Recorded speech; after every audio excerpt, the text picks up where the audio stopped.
Selamat pagi, perkuliahan pertemuan 1 bagian 2. Ini kita bahas kerangka konseptual. Nah, apa yang dimaksud dengan kerangka konseptual? Jadi di sini kerangka konseptual ini digunakan sebagai pedoman penyusunan standar. Kalau sebelumnya kita sudah membahas tentang standar akuntansi, nah sekarang kita bahas tentang kerangka konseptual, di mana ini dilakukan sebagai pedoman penyusun standar dalam mengembangkan standar di masa yang akan datang, dan juga sebagai pedoman dalam menyelesaikan permasalahan-permasalahan akuntansi yang belum diatur dalam standar yang telah ada. Nah, kerangka konseptual ini menjadi dasar penyusunan laporan keuangan untuk tujuan umum, termasuk laporan keuangan konsolidasi. Ya, laporan keuangan konsolidasi itu maksudnya laporan keuangan yang disusun dari induk dan juga anak perusahaan. Kemudian kerangka konseptual mengatur konsep umum tentang pengakuan dan pengukuran unsur-unsur dalam laporan keuangan. Nah, di sini kita akan membahas kerangka konseptual menurut PSAK. Memang tidak ada di buku Kesho, tapi ini untuk pengetahuan kalian. Jadi saya akan membahas kerangka konseptual menurut PSAK dan menurut IFRS. Sebenarnya apa sih bedanya? Gitu ya. Oke, pengguna laporan keuangan. Di sini kita membahas juga tujuannya, asumsi dasarnya, baik itu basis akrual maupun kelangsungan usaha atau going concern. Kemudian karakteristik kualitatif, mulai dari dapat dipahami, relevan, keandalan, dan juga dapat dibandingkan. Konsep pengakuan dan pengukuran unsur laporan keuangan, konsep pemeliharaan modal. Nah, menurut konsep modal keuangan, modal adalah aset neto atau entitas yang yaitu uang atau daya beli yang diinvestasikan. Sedangkan kalau menurut konsep fisik, modal ini dipandang sebagai kapasitas yang produktif. Terus suatu entitas yang didasarkan pada hasil output per hari atau kemampuan untuk berproduksi. Ini kurang lebih kerangka konseptual yang dibahas menurut PSAK. Nah, ya, tadi mulai dari pengguna laporan keuangan, kemudian tujuannya, asumsinya yaitu dasar akrual dan kelangsungan usaha. Karakteristiknya tadi dapat dipahami, yang dimaksud dapat dipahami adalah ketika laporan keuangan itu relevan dan juga andal, dan juga dapat dibandingkan. Jadi ada 3 kategori tadi. Yang namanya relevan, komponennya berarti ada nilai prediksi, nilai konfirmasi, ya, materialitas. Dapat dibandingkan, konsisten dan pengungkapan. Kemudian keandalan ada bebas dari salah saji, substansi mengungguli bentuk, penyajian wajar, dan kelengkapan. Bebas dari bias atau netral maksudnya ada pertimbangan yang sehat. Nah, kendala informasinya adalah tepat waktu, keseimbangan antara biaya dan manfaat, serta keseimbangan di antara karakteristik kualitatif. Nah, kita lihat nanti ya perbedaannya dengan IFRS. Nah, menurut PSAK di sini bahwa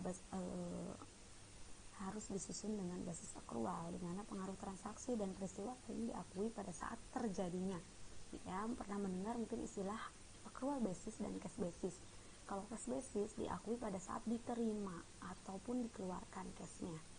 Sedangkan jika menggunakan basis akrual, maka pengaruh transaksi tersebut diakui pada saat terjadinya. Kemudian kelangsungan usaha atau biasa disebut dengan going concern, ini mengasumsikan bahwa entitas akan melanjutkan usahanya di masa depan. Tidak ada usaha atau perusahaan yang berniat, saya mau usahanya itu hanya 1 tahun atau 2 tahun saja.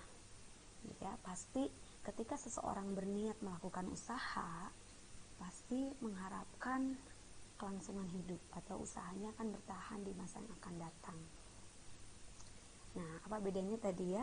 IFRS, PSAK, dan USGF. Jadi USGF ini adalah standar Amerika, PSAK standar akuntansi Indonesia, dan IFRS ini yang standar akuntansi internasional. Nah, di sini ternyata ada beberapa gabungan gitu ya antara di USGF dan juga PSAK, yang berarti dia lebih lengkap. Nah, akrual dan going concern, akrual tidak ada di USGF, ya, tapi going concern ada. Nah, sedangkan entity, monetary, dan periodicity tidak ada di USGF, di PSAK sedangkan di USGF ada. Nah, di IFRS baru ini lebih disempurnakan, yaitu dengan mengcombine ada accrual, ada going concern, entity, monetary unit, dan periodicity. Nah, kemudian tadi terkait dengan karakteristik kualitatif dapat dipahami. Maksud dapat dipahami adalah laporan keuangan harus bisa dipahami oleh para pemakai. Tujuannya untuk pengambilan keputusan. Salah satunya dapat dipahami itu tadi dapat dibandingkan. Untuk apa? Untuk dapat menganalisis tren kinerja entitas dan melihat posisi entitas dalam lingkungan usaha. Jadi ketika perusahaan A dengan perusahaan B kita bandingkan, maka kita bisa menganalisis bagaimana kinerja usahanya. Tetapi perlu diingat bahwa perusahaan yang bisa dibandingkan adalah perusahaan yang sejenis. Tidak hanya sejenis, tetapi perusahaan yang menggunakan standar akuntansi atau kebijakan akuntansi yang sama. Kemudian relevan, dikatakan relevan jika informasi tersebut mempengaruhi keputusan ekonomi pemakai, sehingga membantu mengevaluasi peristiwa masa lalu, masa kini, dan juga masa depan. Ya, menegaskan atau mengoreksi hasil evaluasi di masa lalu. Nah, materialitas di sini bahwa relevansi informasi ini berhubungan dengan materialitas. Keandalan, informasi harus memiliki kualitas andal. Andal di sini ya bebas dari pengertian yang menyesatkan atau tidak ada kesalahan yang material. Gitu ya, bahwa pengungkapan tersebut sejujur-jujurnya, gitu ya, dari yang seharusnya disajikan. Nah, ada yang dikatakan penyajian jujur, yaitu agar dapat diandalkan informasinya. Tadi ya, kalau informasinya bisa diandalkan, maka entitas harus menyajikan secara jujur dan wajar atas transaksinya. Kemudian yang kedua, substansi mengungguli bentuk, bahwa transaksi dan peristiwa lain seharusnya disajikan sesuai dengan substansi dan realitas ekonomi, bukan hanya bentuk hukumnya. Kemudian netralitas, informasi digunakan untuk kebutuhan umum pemakai dan tidak bergantung pada kebutuhan dan keinginan pihak tertentu. Kemudian pertimbangan yang sehat, bahwa pertimbangan sehat ini mengandung unsur kehati-hatian pada saat melakukan perkiraan dalam kondisi ketidakpastian. Jadi perlu diketahui bahwa kondisi ini, contoh sekarang ya, ada corona atau covid. Nah, ini merupakan untuk dunia usaha, ini merupakan kondisi ketidakpastian, sehingga apapun pertimbangan tersebut yang dilakukan oleh perusahaan itu harus pertimbangan yang sehat, gitu ya.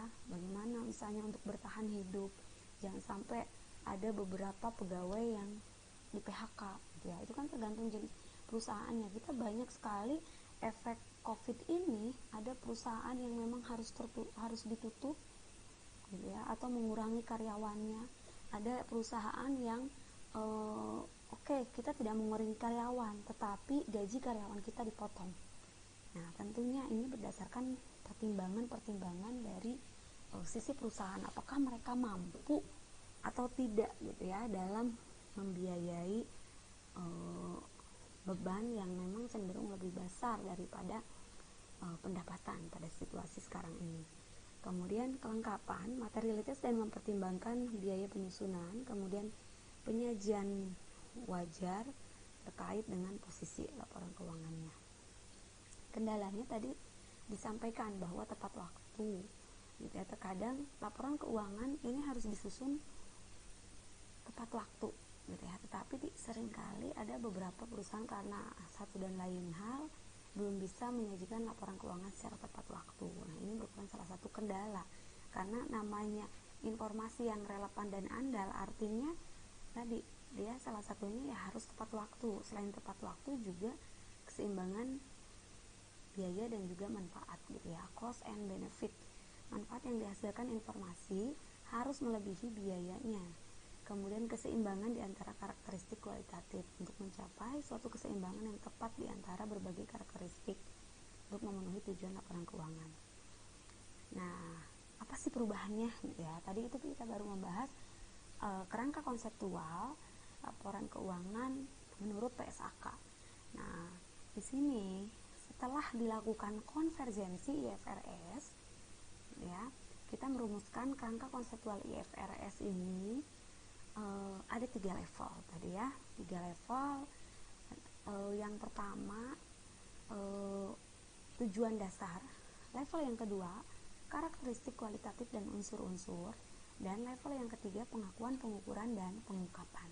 Jadi bedanya di kerangka konseptual PSAK ini lebih sempit, sedangkan di kerangka konseptual konvergensi IFRS karena kita mengcombine antara aturan PSAK dengan juga GF gitu ya.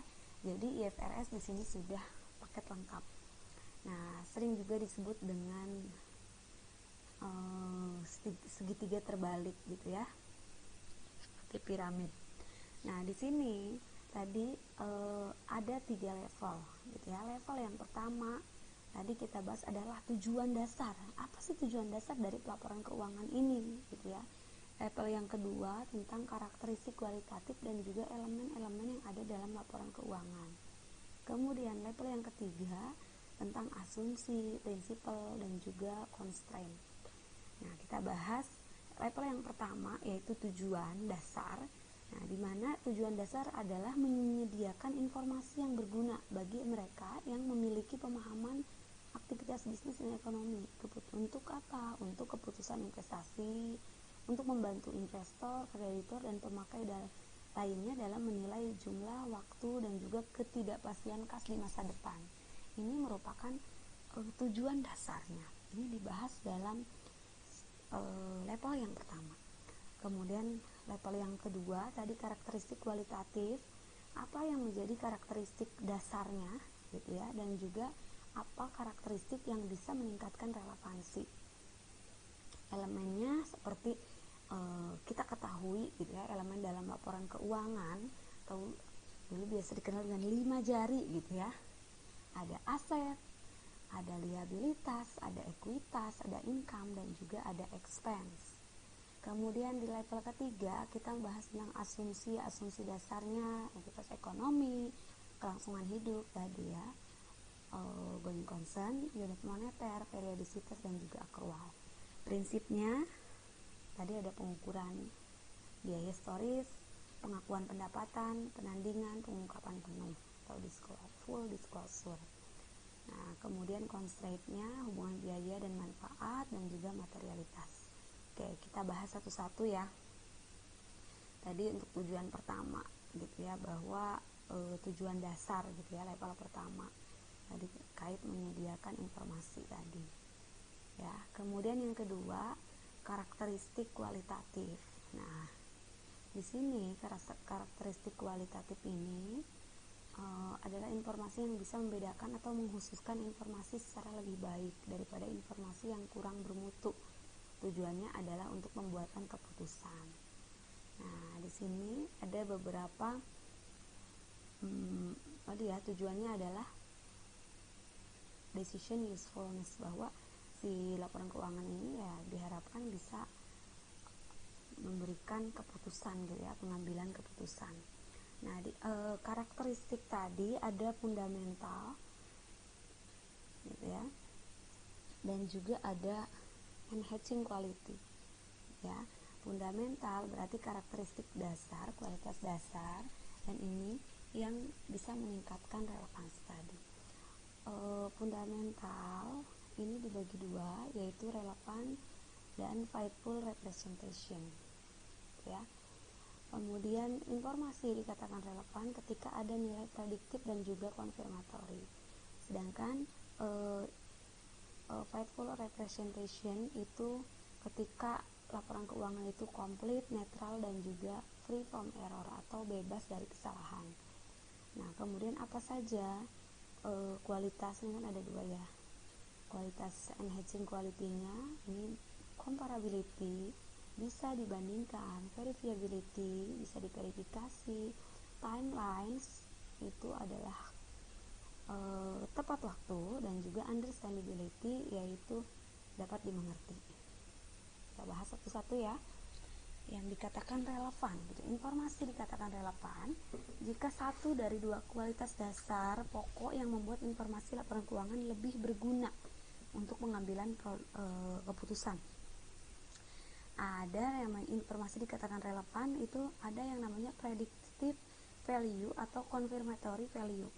Contoh, ketika kita mau membeli sesuatu gitu ya, membeli barang, misal kita mau membeli komputer, sebelumnya kita sudah men-search gitu ya di beberapa di beberapa toko di online, kira-kira komputer yang kita inginkan dengan spek tertentu harganya berapa sih. Oh, misalnya di angka 4 juta atau 5 juta. Nah, selanjutnya ketika kita memutuskan untuk berbelanja, berarti akan ada patokan harga. Oh, kisaran segitu. Ketika ada kita bertanya ke toko A dan toko A harganya 6 juta, ternyata terlalu besar gitu ya. Kita cek lagi ke toko B, oh iya toko B 5 juta, toko C lagi, oh 5 juta 200. Nah, jadi di situ ada prediksi value gitu ya, nilai awal yang kita prediksi, dan juga kita melakukan konfirmasi value gitu ya, konfirmasi kepada pasar. Jadi sebenarnya harga yang layak untuk tadi satu buah komputer gitu ya, atau satu buah laptop itu berapa gitu ya, sesuai dengan ini. Nah, jadi ketika informasi tersebut dikatakan relevan, ya tadi bisa membuat pengambilan keputusan informasi yang lebih berguna gitu ya. Kemudian faithful representation atau yang dikatakan dengan penyajian yang sebenarnya. Nah, di mana penyajian yang sebenarnya ya berarti laporan keuangan harus dilaporkan sesuai dengan yang memang benar-benar terjadi.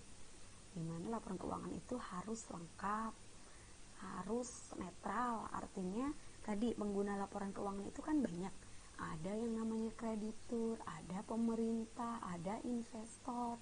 Nah, di sini kita membuat laporan keuangan itu untuk semuanya. Jadi harus bersifat netral. Tidak kita membuat laporan keuangan itu hanya untuk bank saja gitu ya, atau kreditur saja. Tidak juga kita membuat laporan keuangan khusus untuk investor, tetapi kita untuk membuat keseluruhan. Jadi harus netral. Kemudian free from error, bebas dari kesalahan.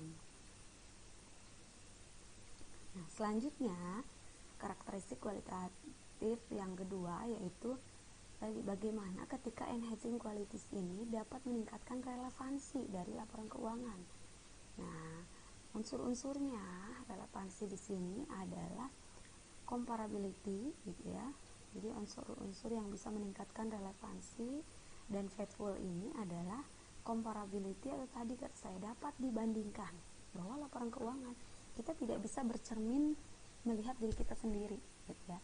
Kita juga bisa membandingkan ketika kita ada di dunia usaha, bagaimana perusahaan kita di pasar gitu ya. Kita merasa, oh iya saya merasa berhasil gitu ya, usaha saya selalu meningkat dari tahun ke tahun. Nah, selanjutnya kita lihat posisi kita di pasar itu bagaimana. Ketika kita dibandingkan, apakah kita termasuk usaha yang bagus atau tidak. Kemudian verifiability, kita juga lakukan verifikasi. Kemudian ketepatan waktu dan juga understandability. Nah, kita lihat lagi komparabilitas tadi ya, mengembangkan memungkinkan pemakai untuk melihat persamaan atau perbedaannya gitu ya, karena kita membandingkan. Kemudian daya uji tadi ya, verifikasi, bisa nggak diverifikasi. Nah, ditujukan ketika pengukur independen dengan menggunakan metode pengukuran yang sama akan mendapatkan hasil yang serupa. Nah, kemudian ketepatan waktu, bahwa tadi informasi harus disajikan secara tepat waktu. Kemudian kemampuan memahami kualitas informasi yang memungkinkan pemakai merasakan signifikansi dari informasi tersebut. Kemudian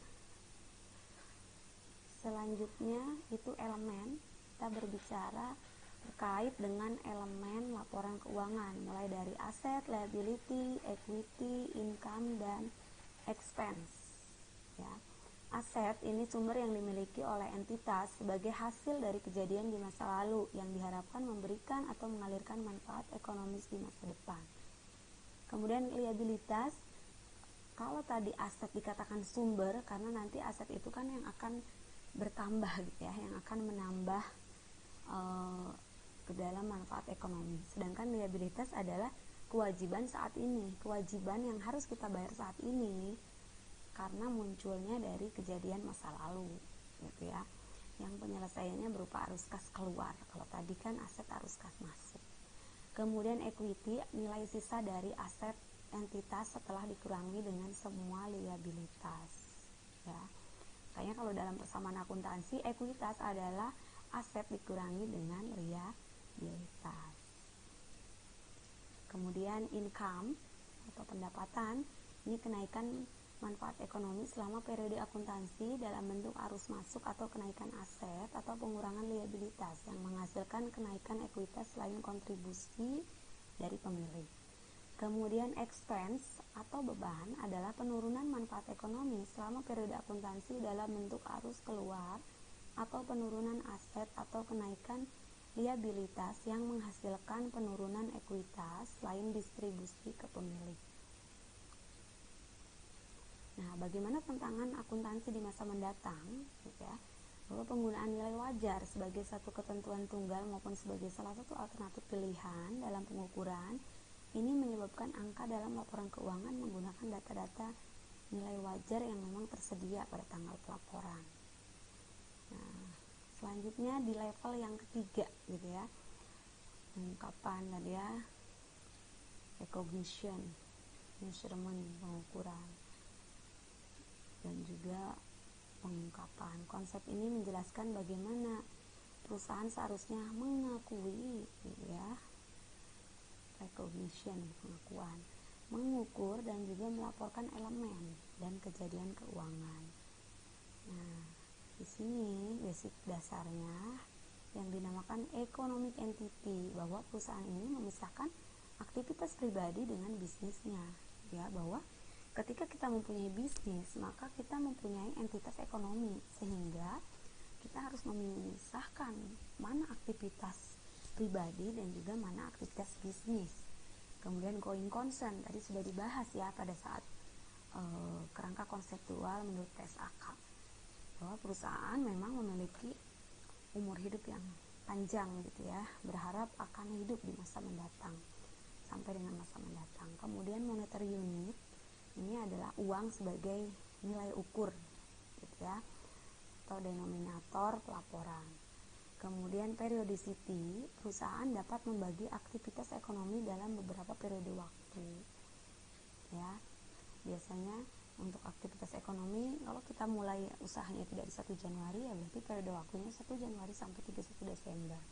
Atau ada juga perusahaan yang memang baru berdiri di 1 Juli misalnya, berarti 1 Juli sampai 30 Juni.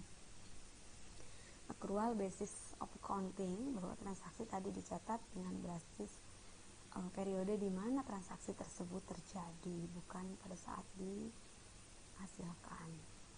Nah, kemudian prinsipal kait dengan pengukuran, bahwa cost disajikan dalam jumlah yang dibayar untuk memperolehnya. Kemudian fair value, jumlah pada saat aset ditukar, hutang dibayar, atau instrumen keuangan diberikan, ekuitas diberikan, yang mana transaksi tersebut ini dalam pasar nilai wajar. Ya, adanya opsi untuk menggunakan fair value sebagai dasar untuk mengukur financial asset dan juga financial liabilitas. Nah, kemudian revenue recognition, bahwa tadi pendapatan diakui pada saat kemungkinan atau probable adanya manfaat ekonomis di masa depan yang dapat mengalir ke perusahaan, dan pengukuran yang andal atas jumlah pendapatan yang diperlukan.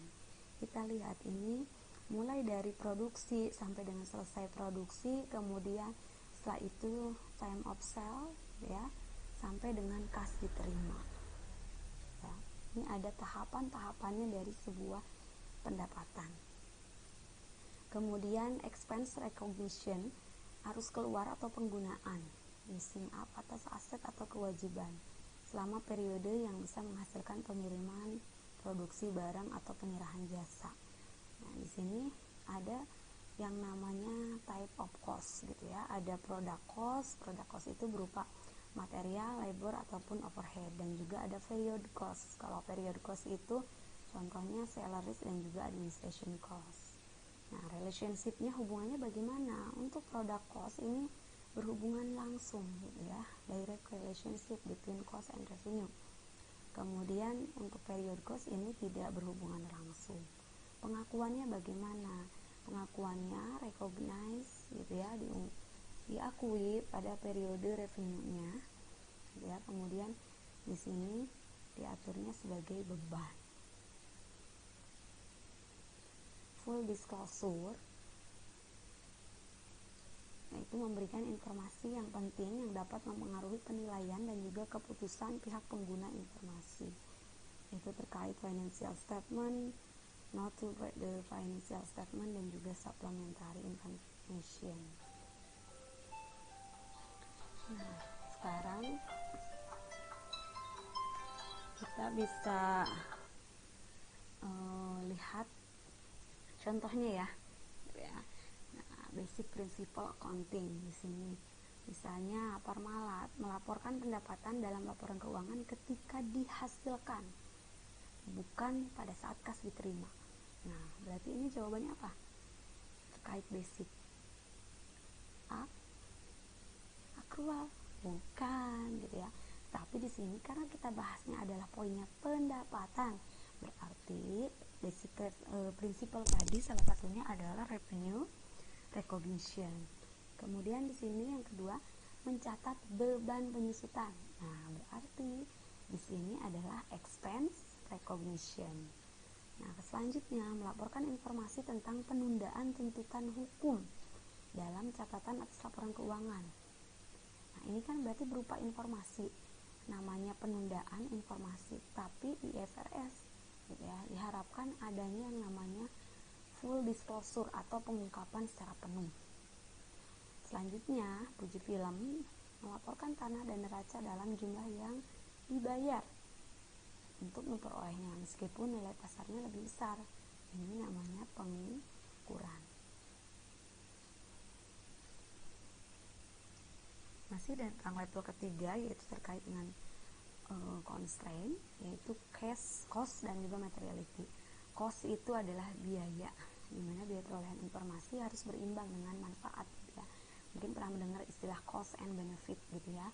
Cost itu adalah biaya yang dikeluarkan oleh kita harus lebih kecil daripada manfaat yang akan kita dapatkan gitu ya. Jadi manfaatnya harus lebih besar.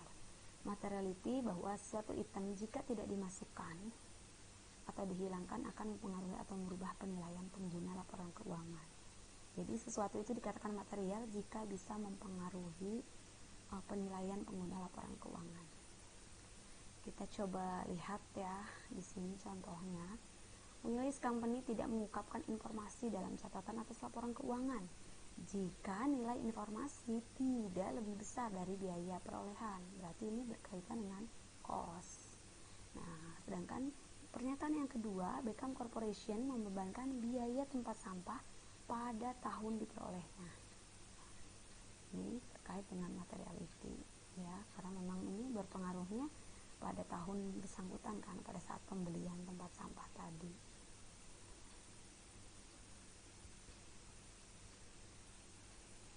Ini tadi ya gambar segitiga terbalik, ini masih level 1, level 2 dan juga level 3. Nah, selanjutnya dari segitiga ini ya kita harus memahami setiap karakter kualitatif ini. Kita lihat ya, saya akan bahas nanti kalian akan mengerjakan exercise 2-4 gitu ya.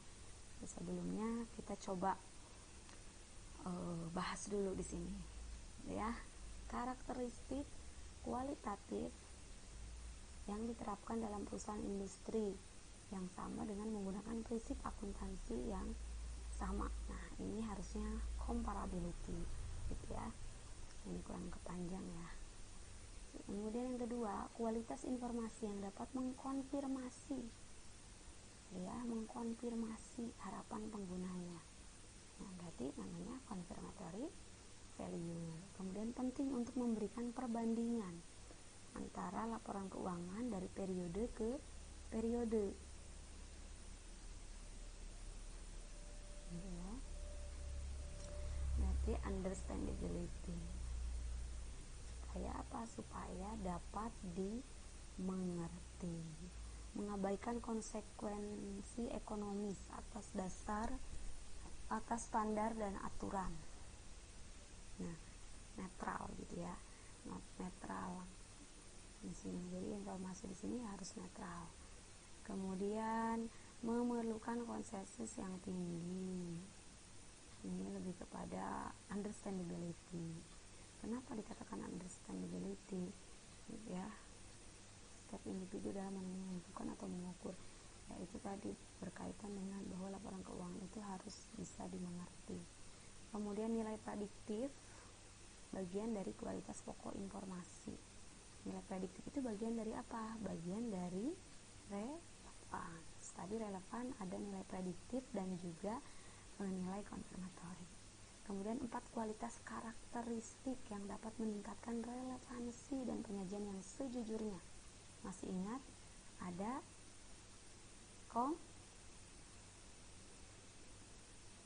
comparability,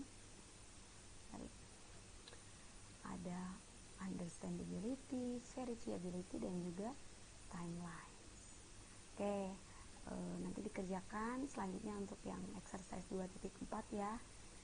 Cukup sekian untuk pertemuan materi chapter 2 untuk pertemuan 1 hari ini. Assalamualaikum warahmatullahi wabarakatuh.